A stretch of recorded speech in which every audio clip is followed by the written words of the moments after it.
Hey, it's Sparky, Fifer, 1250 a.m. The Fan. Normally Ryan Horvat, BetMGM tonight joins me. However, the entire family of the Horvats are all sick, and I found that out earlier today. So I went to scrambling and called my guy, Dusty Evely. First guy I texted, hey, man, you around? You want to do this? Because, he's the guy now. Everybody turns to Dusty Evely for Packer analysis, and I don't want to be last in line here. You follow him on Twitter at Dusty Evely, Packer Report, Pack a Day Podcast, Cheesehead TV, all those fun places you can find Dusty Evely at. And think about that. I was thinking about this the other day, Dusty, and you deserve some money. Somebody needs to start writing you checks because Aaron Nagler over at Cheesehead TV bragging about how he's not working anymore and he's just doing Cheesehead TV. That was after Andy Herman over at the Pack a Day podcast said, yeah, I quit my real job. I'm just doing Packers now. And coincidentally enough, you are tied to both. Somebody should start writing you some checks, man. Send the checks in the mail. Because of Dusty Evely, you all don't have to have real jobs anymore. I think they should send the check. I appreciate that. Listen, if I start getting paid like serious money for this, that means I'm going to have to start treating this a little more seriously. And I feel like that goes poorly for me. So I'm perfectly fine keeping this stuff as a hobby and just doing what I can do, brother. Dude, it's awesome. I appreciate you and all the stuff that you do. There's so much to talk about with this Packers loss. And again, you can stream us live on the Odyssey Sports YouTube page. Of course, download it on the Odyssey app or download these podcasts wherever you download your favorite podcast app. Monday, Wednesdays, and Fridays. They go up before 5 p.m. Central Time. Okay, so I'm usually a pretty negative guy. Right? Okay. I mean, you put down a glass of water, I'm going to say it's half empty. I'm not going to say it's half full. That's how I've been my whole life. When I was like 8, 9 years old, my mom would be like, you are like a 75-year-old grumpy old dude. Like, what is your problem? So I've always been that way. And something weird is happening with me right now. Nice. Because I feel like I'm a lot more optimistic and positive about this Packer loss than seemingly a majority of people that I see complaining and screaming and yelling about everything on Packers Twitter. Listen, folks, last week on Friday, we do our confident, concerned, and curious on Fridays, right? What are you confident in the Packers, concerned about, and curious about? Ryan Horvat and I. And I said that one of the main keys to the game is going to be missed tackles. If they don't have a lot of missed tackles on running backs and wide receivers and so forth, and the first guy gets guys down, they're going to win the game. And if they don't, they're probably going to lose the game. And in the second half, that's exactly what happened. Bijan Robinson is not some average Joe that, you at home could tackle if he was running at you. That's not what this is. I saw Odyssey Sports, was it? I don't know. Somebody tweeted out a thing comparing him to Barry Sanders. Now, I don't know if I'd go that far, obviously, but he is going to make it difficult for guys to tackle him. So that you got to give a little wiggle room here. And Joe Barry can coach him up all he wants, but they have to be able to make the tackles when they're in the position to make tackles. I saw a video before I came on. Did Andy Herman tweet it out, I think maybe? And on one Bijan Robinson run, Jair Alexander is standing off to the side and just kind of jogging next to the play, not even trying to engage, just kind of watching everybody else try to take him down, not engage. And again, we've seen Jair Alexander make business decisions last year, not want to tackle people. That's uncalled for. That can't happen. You want to claim you're the best and great and all that stuff, then you got to be a part of the team too. But that type of stuff, I don't know. I know everybody's mad at Joe Barry, and probably, there's reason for you to be, but to a degree, this is on the players on the defensive side of the football why they lost that game. I think there's something to that. I mean, I don't know that Barry always necessarily puts his guys in the best position to succeed. I think the way he kind of aligns his front, sometimes you're giving up angles and ground fairly easily. I mean, everyone's going to point to the Devondre Campbell covering Bijan out wide on third down, which is like ridiculous, but like honestly, you can make an excuse for that as far as why that's like that way. It's in terms of how they're playing defense. But there's other ways. You're looking at the front, and they've got these kind of like slanted 3 men on one side, these uneven fronts, and one on the other side on 2nd and 2, just inviting them to run. And then they run because they can gash you on the ground, and they've got the angles there. So I don't know that he does the best job to put his players in position to succeed. I think he's been better this year, than he has been. To me, I think that one of the bigger issues, that defense was gassed, man. Like, I think the Packers, I was looking at this earlier, had 47 plays, ran 47 offensive plays in the game. Falcons ran 42 in the second half. Packers ran 20 plays in the second half. Offensively, Falcons ran 42. Like, at a certain point, like, they were just gassed. And a lot of that it was 3rd and 4th down conversions. They didn't convert a single third down in the second half of the game. And so when they were kind of driving and then they would get the third down, they were done. He had those 3 and outs late in the fourth quarter. I do think part of it's on, Joe Barry, I don't think is blameless in this. I also don't know that the players are blameless, but I mean, the offense, I think, needs to carry a little more weight than that, than to have twice as many plays run against you than you actually ran in the second half. That's insane. At some point, the defense just runs out of gas. I think that's a great point. I haven't heard a lot of people bring it up. I think it's a fair point. Jordan Love. Let's talk about him for a second now, because Jordan Love, if you look at his numbers, he's at the top of the quarterback list. Pick a category. He's right up there. No interceptions. He's thrown 6 touchdown passes. Quarterback rating is a beautiful thing as well. So not a lot to complain about there. Then it's, you got to be able to drive him back down the field, at least get a field goal in the last minute of the game or whatever. Folks, I don't care that he's been sitting there for 3 years. It's not the same thing until you're actually in the situation. Does he know the offense? Yes. Is he able to control defenders with his eyes and so forth? Yes. All of that's come from what? Sitting, watching Rodgers, and learning. I get it. But until you're in that position where the game's on the line and it's you and your guys, who, by the way, you had no starting running back, you had your best wide receiver out, the 2 best linemen, both on the same side of the football, are both out. And he's having to play with all this. Rodgers didn't have to go through this his first 2 games. None of this. He had veteran wide receivers. He was the new piece. Everybody else was pretty much the same. And you look at their numbers, they're very comparable. Rodgers had more yards, but comparable otherwise. I just think Jordan Love deserves a hell of a lot more credit than what he's getting. Yes, the offense needed to get a first down. I understand all that. But I thought he played pretty well overall, outside of that botched call on the quarterback sneak where he called the wrong word or whatever he did. And he took ownership of that after the game. So that's on me. I screwed that up. But outside of that, I thought he played fairly well.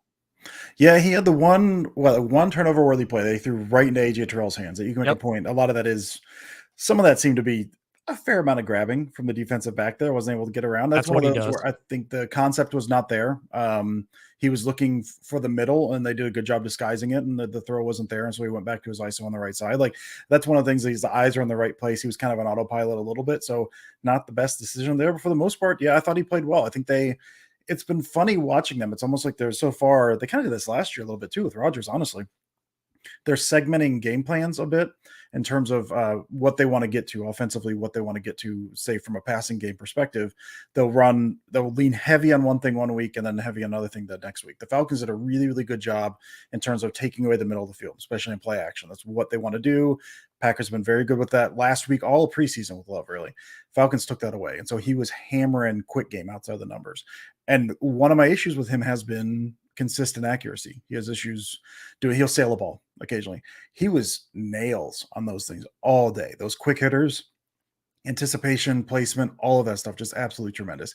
He missed a couple throws down the field and haven't quite got a chance to fully dig in on that yet. Some of that was it the break of the wide receiver? Was maybe he took it vertically when he was supposed to go corner? Like, there's different things like that. It's hard to tell, but I thought he played well. And I mean, then even beyond that, you look at, he had that beautiful ball, one of his best balls of the game, to Wicks on that fade route. Like Terrell broke up.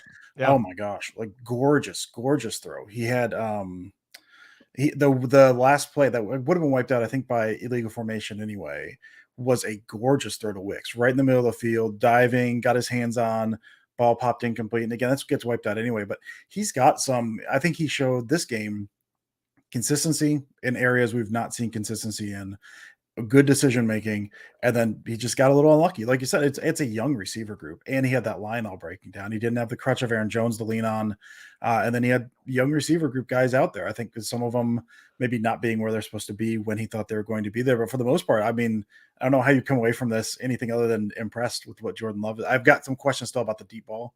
I think deep ball accuracy, but for the most part, I mean, he's been tremendous, I think. I think that last play was actually Toure, not Wicks. And I think it was Andy Herman put up a couple of videos on Twitter going, look at when he throws it and look at where Toure is. He had just maybe started the break and the ball was already in the air. Mm-hmm. And he threw it right there. And Toure obviously couldn't hold on. It wouldn't have mattered anyhow. But either way, it was a hell of a throw and a hell of an anticipation throw. And if any of you folks follow that quarterback school on Twitter, who is that? JT O'Sullivan? JT O'Sullivan, yeah. And again, he wasn't very good. But he's a good analyst, and it's fun to watch. And you watch him like Justin Fields and some of these other guys that have no feel for anticipation at all, have no idea what the hell they're doing, trying to figure it out. Jordan Love looks like he's been in the league for several years with some of the stuff he's doing. Let's talk about the receivers, shall we? Sure. Hey, man. Like this whole thing of, oh, don't trade Jonathan Taylor for Christian Watson and da-da-da and all this other stuff. Okay, fine. I agree. You don't do that. But Wicks, might be something. Reed, yeah, he might be something too.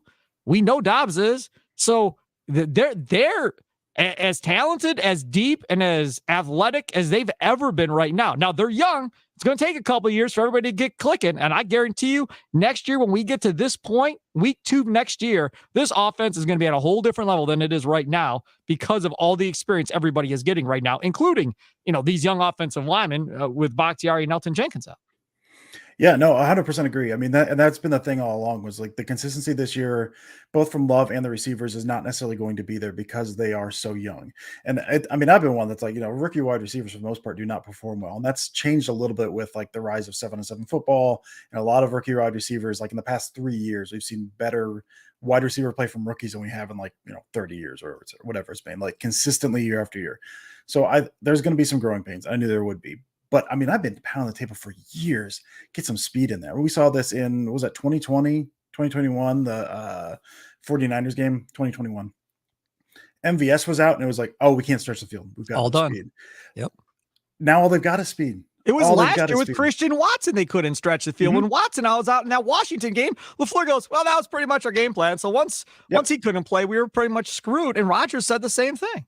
Yeah. I think Watson – I believe Watson potentially will be, if he can stay healthy, a super duper star in this league. Like, he's got that kind of talent, skill, everything. So when he's on the field, he changes stuff. But it's also not a death knell if he's not, because like you said, you've got Wicks who can move. You've got Reed, who I think at the combine ran like a 4.5, 4.6, but they said they clocked him like as a 4.3 or something pro day. Like, he does not look like he's a 4.5 when he's on the field. He plays real fast. Like they've got speed coming out their ears. Even Toure is like, he's a straight line guy, but he's a burner. Like if you just send him on stuff he used to send MVS on, like dude can run. So yeah, that's a problem they don't have anymore. It's just a lack of speed. Yeah, that's a great thing. Now let's talk about tight end. I haven't seen a ton from Kraft necessarily. DeGuara getting a lot more run, it feels like, than maybe people expected. But Musgrave, as good as Musgrave can be catching the ball, Musgrave blocking can lead to an adventure. There was one play early in the game where it was that pitch to Wilson to the left side, and it got blown up in the backfield. I rewound that thing and I watched it again. Man, Walker and Musgrave both missed the same dude. They both reached for the dude. He ran between both of them. Neither one touched him, and he came flying in the backfield. I'm just going, come on, guys. Like, you got two guys. You both went for the same dude, and you both missed. That's the type of stuff, because Walker's inexperienced too. But I mean, that's the type of stuff that Jordan Love has to overcome, and the offense has to overcome. And everybody wants to bang on A.J. Dillon, but it doesn't appear like that offensive line was all that great to begin with yesterday. No, and you had, was it the Love sack that was Walker worked out when he should have looked like he was working in? And that seems to me like, I don't think that's an indictment of Walker. I think that's just he has not played with those guys. Like like they're not there, and they didn't have the feel for it. And whoever was next, I'm blanking who was next to him, even Jenkins at the time, worked in, and he should have worked in to pick up that guy. And so there's some of that. I mean, I think for Musgrave, I've been really impressed with his blocking, because he's a guy like coming out was like, he's a big athletic dude. He can block. He looks like he is willing to block. How good will he be? He has been extremely inconsistent. The word of the day, if you've not picked up on this, Sparky, is inconsistent. He's been extremely inconsistent. Yeah, and I think they will be. And for the most part, rookie tight ends too, what they struggle with the most is blocking. I thought he was going to be a big wide receiver. I thought he was going to be Alan Lazard without the high level blocking first year. You teach him. He's been better as a blocker than I thought he'd going to be. But then you also have just really weird looks where he wants to do the right thing. He just doesn't always know where he's supposed to be sometimes, which is nothing against him. He's 2 games into his rookie career. I think he's already impressed me on that front, but there's going to be those moments. And yeah, we saw some in some pretty bad moments this past week. You've watched a lot of tape. Can't say I've seen a lot of offensive linemen push their own guy. Josh Nijman, man, you get a cookie for that one. I don't know what the hell he was doing. He just literally shoves Walker. That video's flying all over Twitter too at this point that everybody is watching. Josh Nijman is not, well, again, if they have to play without Bakhtiari and Elton Jenkins, And I think they're going to, because I think it's an MCL sprain. They're waiting to see MRI results, but that's what Rappaport had said last night, that they thought it was an MCL sprain with Jenkins. Bakhtiari, you have no idea if he's playing week in and week out. Is he just not going to play on turf this year?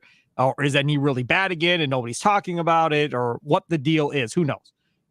But so who is the left guard to replace Jenkins? Providing Bakhtiari is playing, Dusty, who's your left guard? What's that line look like for you?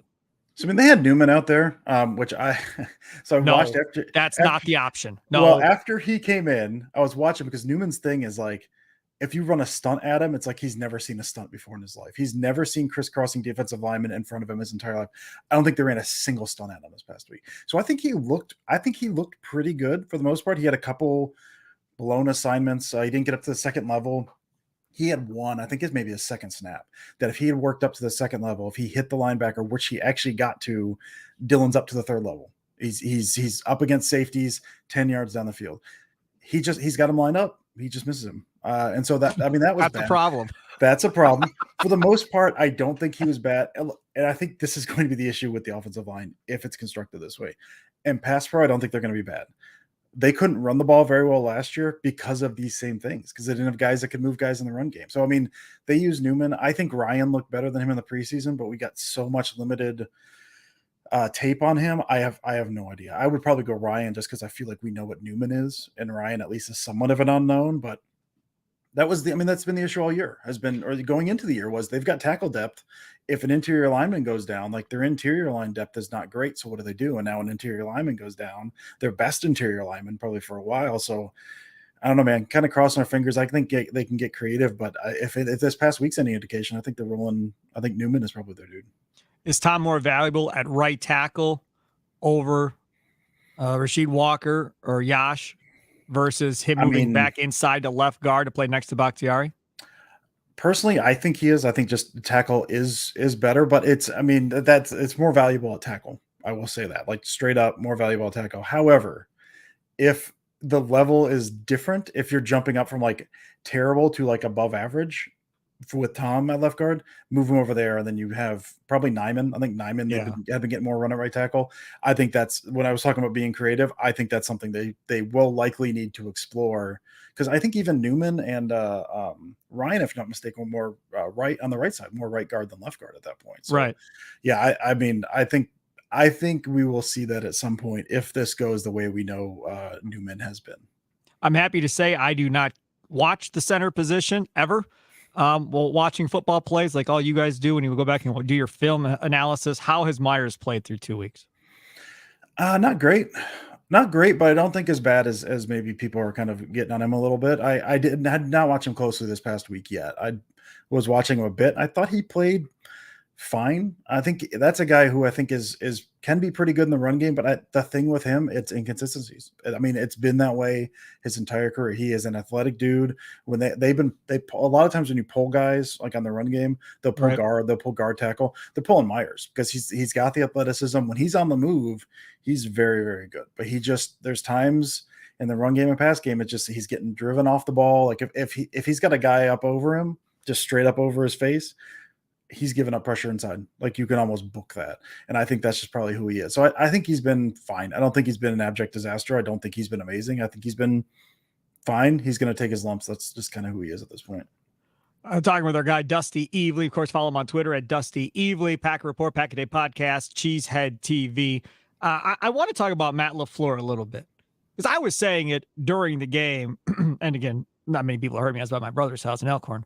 But and if you're not sold that this dude is good, then I don't know what to tell you. I really don't. I mean, to be able to do what he's doing with the inexperience that he has and still be able to put together sustained drives, the guy in the first year as a starting quarterback and all these rookies and 2 great offensive linemen down, and you punt in the first quarter and you don't punt again till the fourth quarter. I mean, to me, that says something. Like, he knows what the hell he's doing. And take it a step further. Hackett left. Horrible. Hackett now in New York, and his meal ticket is hurt. Zach Wilson, not good. So that didn't turn out. And then take it a step further. Look over in Chicago. That offensive coordinator, he came from that tree too. they suck. And you watch all these guys do film analysis work on the Bears offense. It's like, what the hell are they doing? Yeah. What is this? What are they trying to do? That's play design. That's on him. And Getsy, and to me, that just speaks glowingly of really how good LaFleur is. Yeah, those guys got credit when they were here. Sure. But now you're seeing really how good or not good those guys truly are now that they're on their own, having to do their own thing on offense. And you're really seeing how good LaFleur is with Rodgers gone and all this inexperience and still making things happen. Yeah, I think he's been incredible. I think the way the offense has looked this year, I mean, there's certainly things you can nitpick at. I think a couple procedural things, and I don't know if it falls on him so much as like I think the false or the delay game on the Carlson field goal attempt, is that him or is that Bisaccia as far as special team stuff? I mean, ultimately, I think that does fall on the head coach, but that was Carlson. Carlson had it was at 12 seconds. It was at 12 when he walked back and walked over. 10 breaths. Okay, I'm ready. Momentum. It's too late. We should have came out here 5 minutes ago if it was going to take that damn long. But even then, like at that point, that's on Carlson. He's got to move it along. Well, that's on Carlson, but then I also put that kind of on Bisaccia because that's special teams coordinator, your assistant head coach. Like, it's your job to make sure he's ready to get him out there. That's fair. But then you can also put on the floor, like, and he said afterwards, like he didn't feel comfortable with 56-yarder. Carlson drilled a 57-yarder, that's like BS. outside, and so that's to me that probably something else going on. LaFleur, I think, almost to a fault, which is good in a head coach, will take the fall.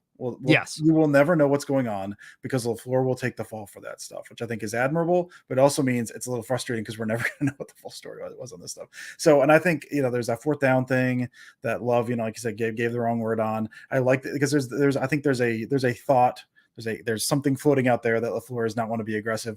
He wants to be aggressive. They were going for it there, like on their own, whatever it was, 35, and it did not work out because it did not go well. I think if you look at what he's done with the offense, just as far as how it's run, what they're running, how it's playing to the strength of their players, how they some of the innovations they're doing, how they're kind of how they've changed up looks through these first 2 weeks, how they're running the same concepts from different ways, and kind of how they weaponize some of the speed they have.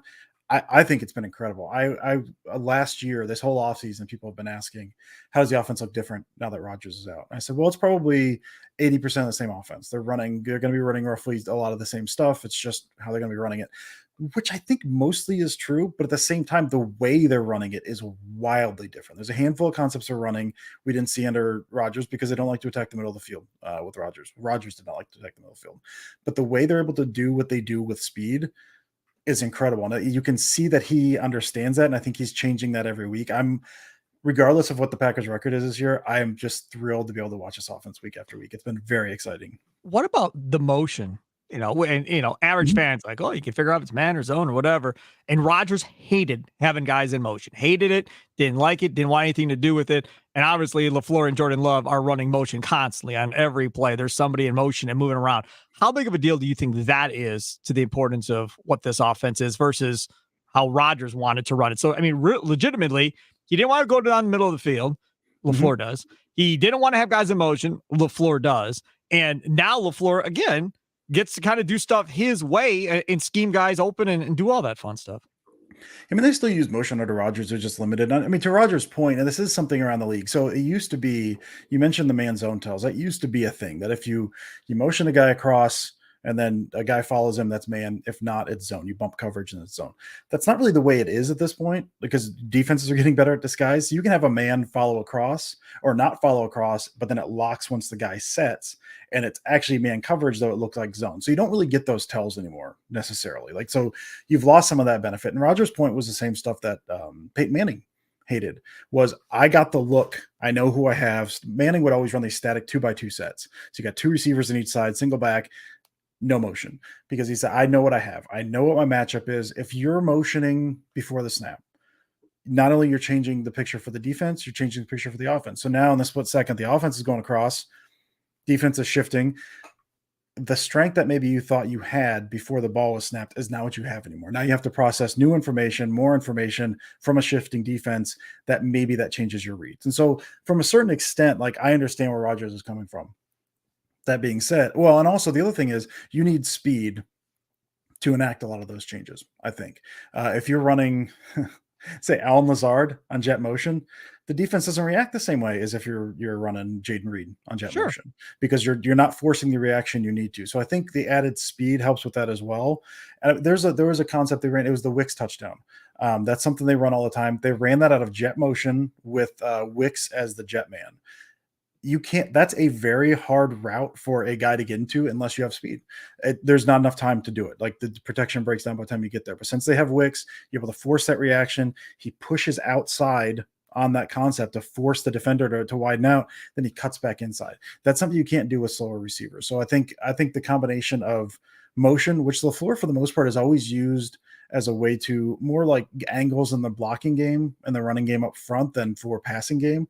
He's now just completely unlocked it, where he's running it with speed, getting to concepts he wouldn't be able to get to before, even with a lack of speed. So it's been, like I said, I mean, I think, one-on-one, whatever, what LaFleur's been doing with this offense, with the speed that he has at his disposal and the way he weaponizes it, I think has been a masterclass so far. I don't know if you had a chance to see Ryan Wood's tweets or his article in the Green Bay Press Gazette, Packers beat writer.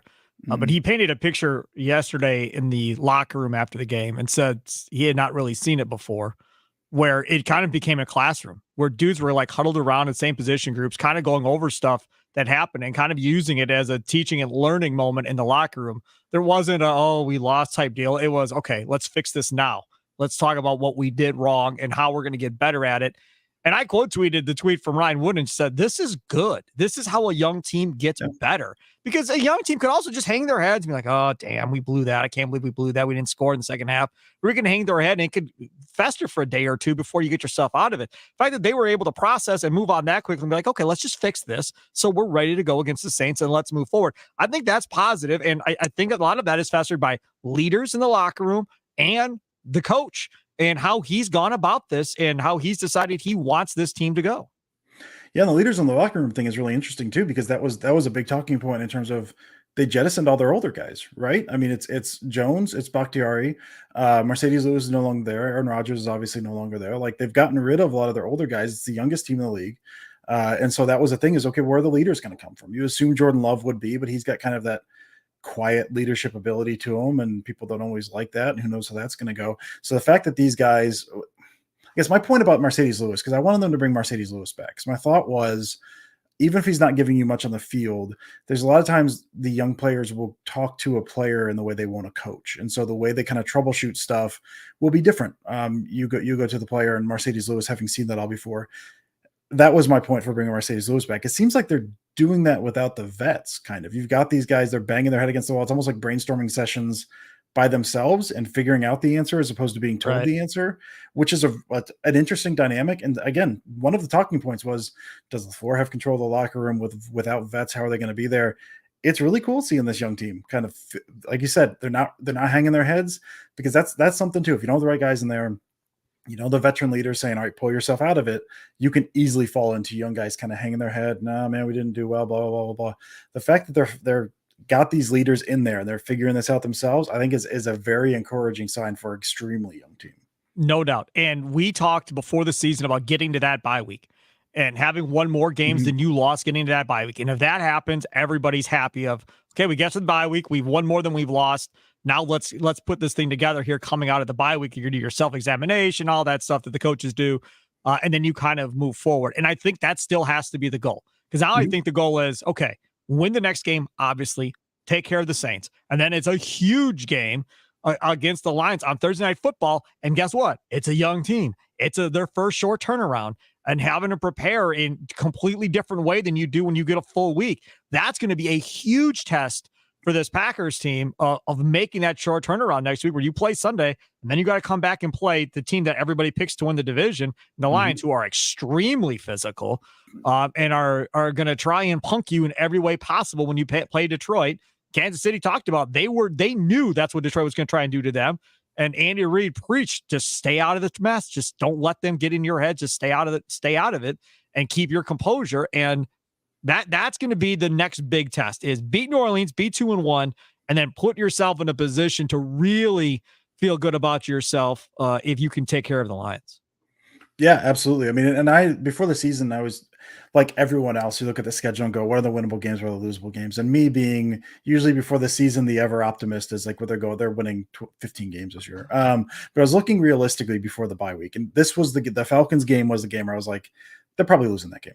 I mean, in the lead up to the game, I think I said they were going to win because I feel good about myself. I feel good about the team. But before, it's okay. I don't know how the defense is going to be. They are very bad against the run game, and Arthur Smith would like to grind you to dust on the ground if he can. Except in the first half when he let Desmond Ridder throw like he was Patrick Mahomes. What an idiot! But okay, man, go ahead. There are so many missed opportunities with Desmond Ridder. That's a whole other topic.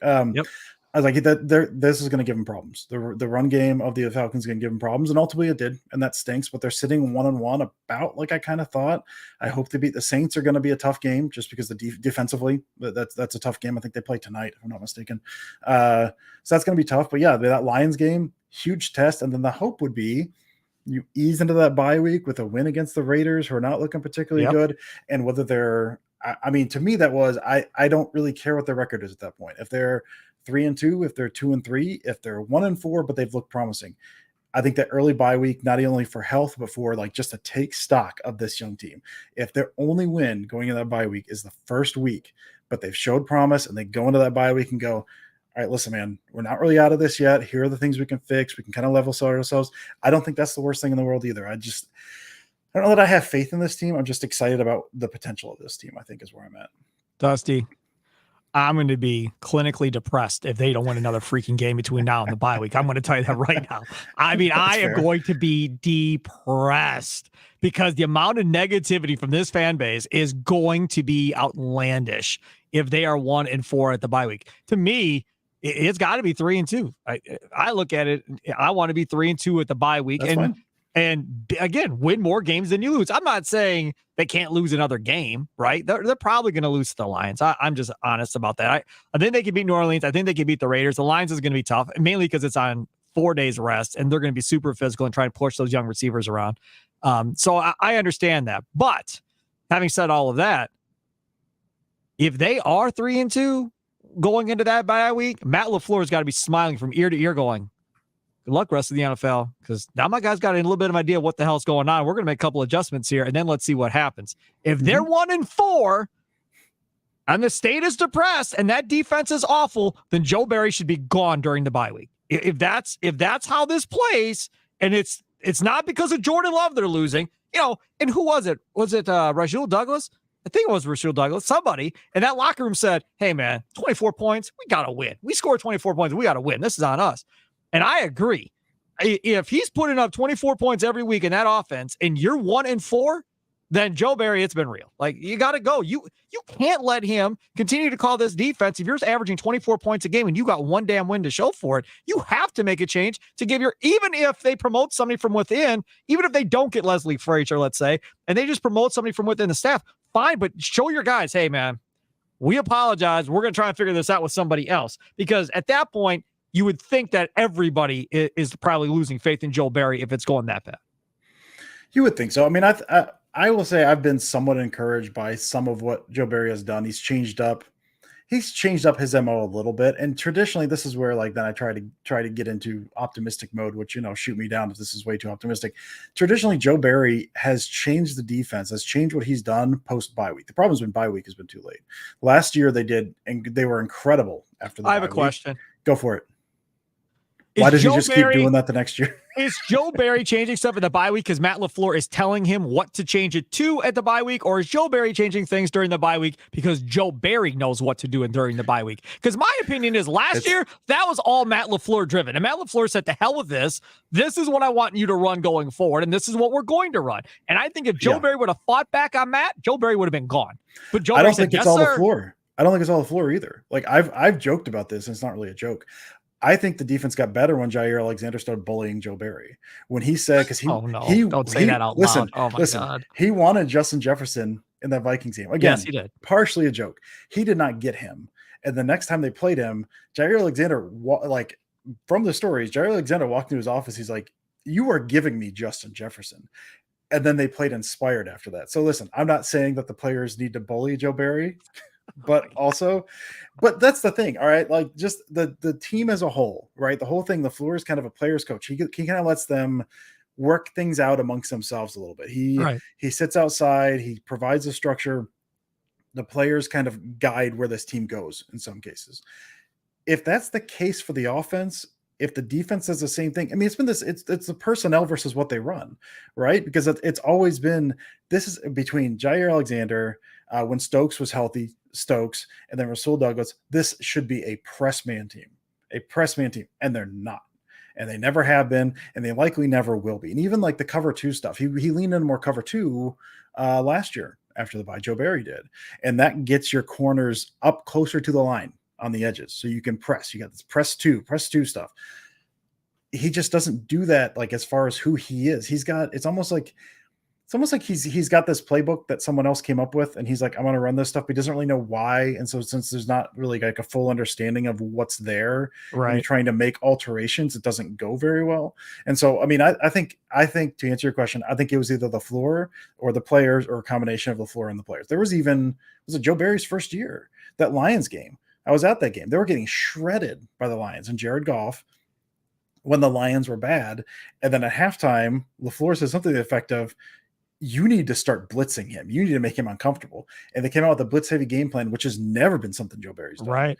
Made him uncomfortable, and the Packers win that game. So yeah, I'm with you. I think when Joe Barry has made those changes, it's because he has been forced to make those changes. And I don't care who makes the decision at the bye week. If they're not good, and I don't think they've been out and out disaster, but if they're not good and Joe Barry does not get fired, he needs to be told, you need to run something else. You need to be running this. Someone needs to make that decision for sure. Yep. Totally agree with you. He is Dusty Evely. He's my guy. Follow him on Twitter at Dusty Evely. If you're not, you're a fool. Packer Report, Packer Day Podcast, Cheesehead TV. You can follow me at Sparky Radio. Of course, download Kurt and Long Monday, Wednesdays, and Fridays at 5 p.m. Central. It's up each and every one of those 3 days. Ryan Horvath, BetMGM tonight, normally with me. He's out sick. Hopefully, he'll be ready to go on Wednesday. Dusty, thanks so much for coming on, and really appreciate it like always. Appreciate you, brother. It's been awesome. Thank you.